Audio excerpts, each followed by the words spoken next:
No niin, me olemme jälleen kerran palanneet. Elokuvan entiset Pertit tulevat Camembertit, elikkä elokuvan ekspertit. Ja tänään käytiin kattoon Exorcist Believer, uskon merkki. elikkä manaa ja uskon merkki. Ja tämähän on siis ensi-ilta elokuva ja kyllä uskokaa se pois, että siis on tässä sarjassa tulossa kaikki aikaisemmat Mana-elokuvat, 4 kappaletta, mutta tänään sitten aloitetaan tällä uutuusfilmillä, kun se sattui nyt olemaan justiin tällä ensi-illassa ja menimme sitä katsomaan sitten. Juurikin näin. Tosiaan ruoditaan nämä aikaisemmat osat sitten, joka ikinen niistä, ei pelkästään nämä 4, vaan ehkä muutama versio niistä, mitä näitä nyt onkaan. Jokaisesta kaikki versiot. Kyllä. Siinä on savottaa, mutta kyllä tääkin jumalauta oli savottaa. Kyllä tämä työstä kävi tämäkin. Oi Jeesus perkele. Tää on ohjannut David Gordon Green, eli sama kundi, joka teki tämmösen filmin kuin Halloween. Tää trilogia, mikä tuli viime Halloweenilla, se päätösosan. Ja nyt hän on sitten pistänyt hihat heilumaan ja pääsi sitten raiskaamaan seuraavankin 70-luvun elokuva-franchisin sitten. Juurikin näin, ja tällä kertaa ilman liukastetta. Joo, todellakin. Eli ideahan tässä on hyvin yksinkertainen, on sitten, että 2 tyttöä häviää metsää ja sitten niin ne on 3 päivää kateissa. Porukat on helvetin huolissaan siitä ja tytöthän löytyy sitten ja sitten käykin ilmi, että ei ole ihan puhtaat jauhot pussissa, vaan saattaa olla jotain saatanallista sieltä tullut mukana sieltä kummallisesta. Ne teki jonkun tämmöisen tosi heikosti selitetyn mana ja tämmöisen niin kuin hypnoosi puhutaan henkimaailman kanssa rituaaliin. Joo. Sitten siellä tosiaan joku saattoi toiselta puolelta kuunnella ja ottaa vähän koppia. Kyllä, joo. Eli periaatteessa tämä aika lailla kertaa niin kuin ykkösosan tapahtumat siinä erotuksella, että nyt ollaan nykyajassa 50 vuotta myöhemmin ja nyt sitten periaatteessa ei ole ainoastaan yksi manattu tyttö, vaan peräti 2 tyttöä. Herra siunaa. Herra perkele varjelkoon. Tämällä on totaalista teurastusta. Kyllä. Ei millään hyvällä tavalla. Ei siis niin kuin, siis ihan alusta lähtien, niin siis tää on todella lattea elokuva. Äärimmäistä latteutta.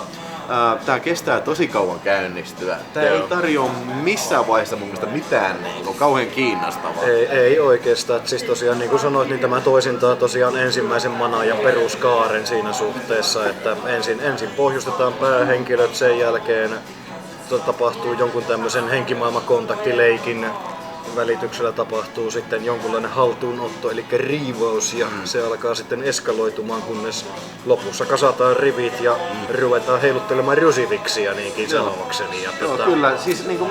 Siis mä haluan painottaa tätä, tämä ei missään vaiheessa ole kiinnostava. Siis se tarjoaa kohtauksia, missä voisi olla jotain kiinnostavaa. Esimerkiksi mä odotin siinä, kun oli seurakunta kokoontunut kirkkoon ja sitten Mana ja tyttö tuli siitä ja se kävelee siellä vaatteet verissä, että okei, nyt tulee joku Jesus fuck me -kohtaus, joku semmonen. Ei tullut. Tää on siis kuti jää piippuun ihan jatkuvasti. Ihan jatkuvasti, siis tää ei tarjoa mitään raflaavaa, tää ei yritä millään tasolla olla shokeeraava.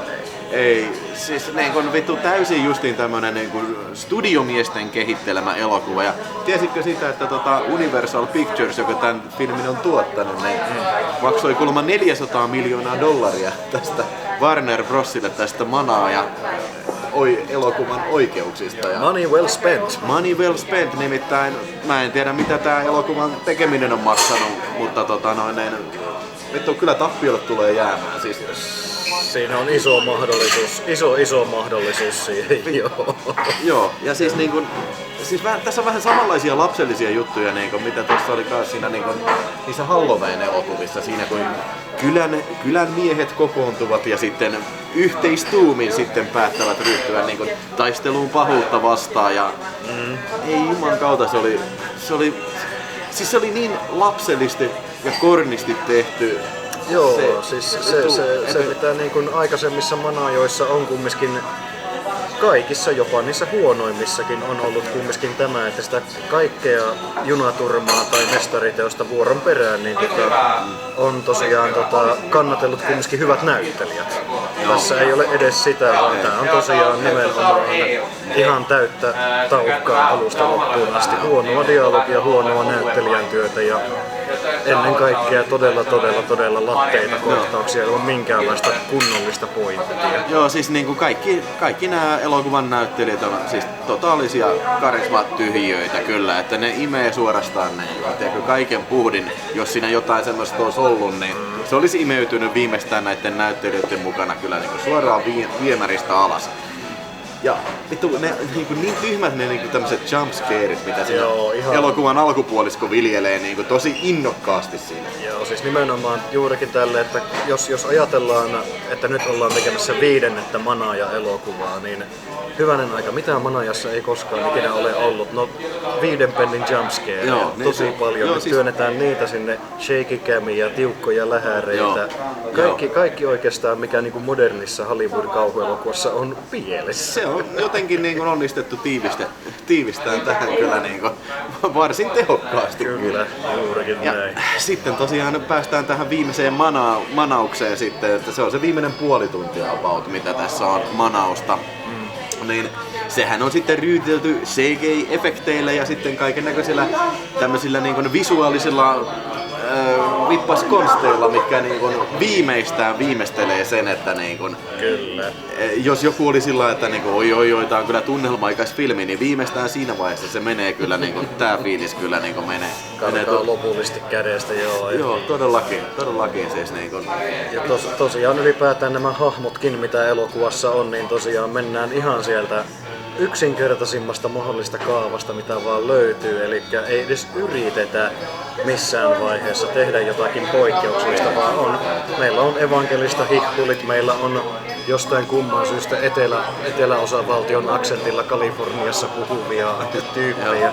Ja no okei, oli tässä sitten vähän uutta, että Haitista tuotiin tää noitatohtori sitten.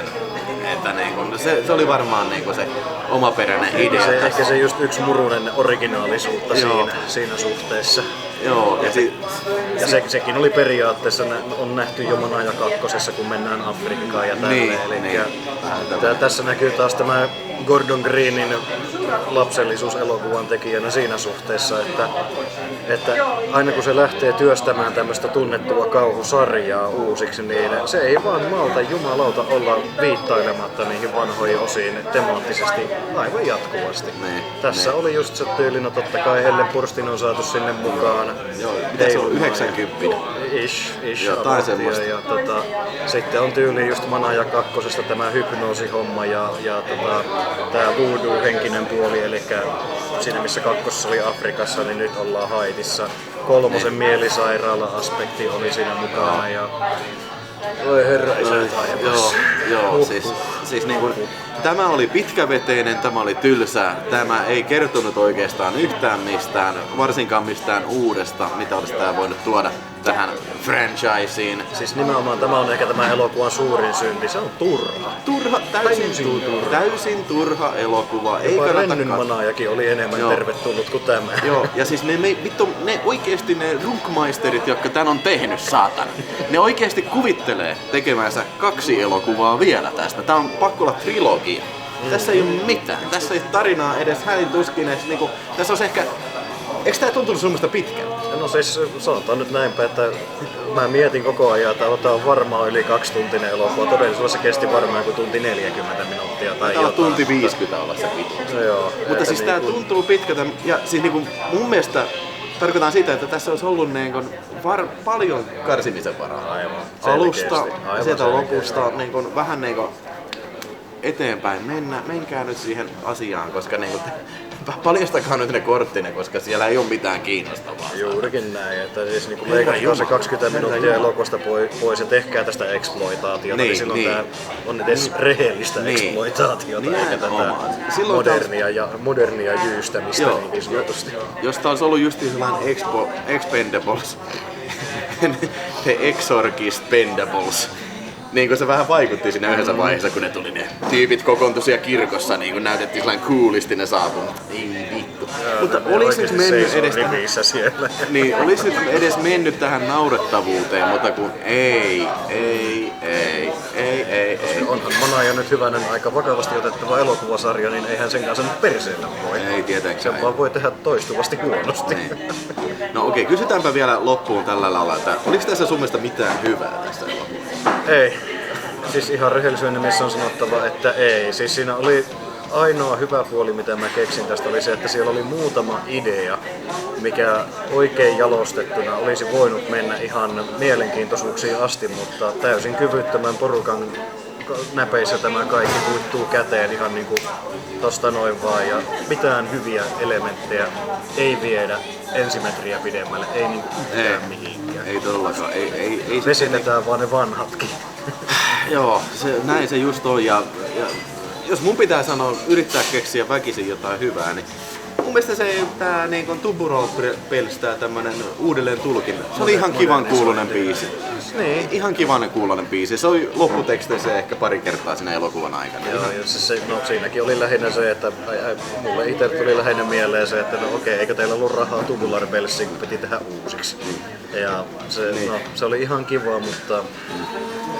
Ja, no sitten, jos toinen pitää sanoa, tai oikeastaan kaksi vielä. Oli ihan kiva nähdä Ellen Burstyä. Hän on vanha ja oli kiva nähdä häntä uudestaan. Ja oli kiva, vähän spoileria, mutta oli kiva myös nähdä Linda Blairikin paukkiamassa. Se pieni cameo. Pieni cameo oli tässä kyllä. Niin.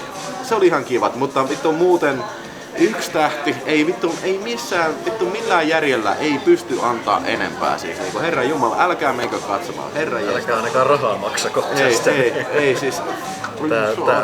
Tää menee Manaja 2 kanssa sinne sarjan pohjalle. 1 tähti ihan. Joo, kuten sanottu, jopa Rennyn Manaja tuntuu tämän jälkeen niin kuin mielenkiintoiselta.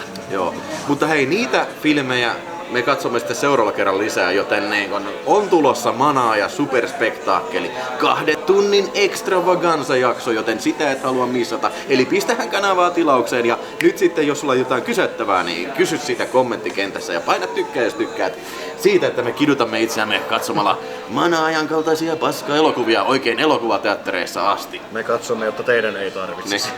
Kiitos. Ai saatana. Se on aika vaikea siinä silleen, että ne showsseista tietää sitten, että se peli on vaikeita pelejä.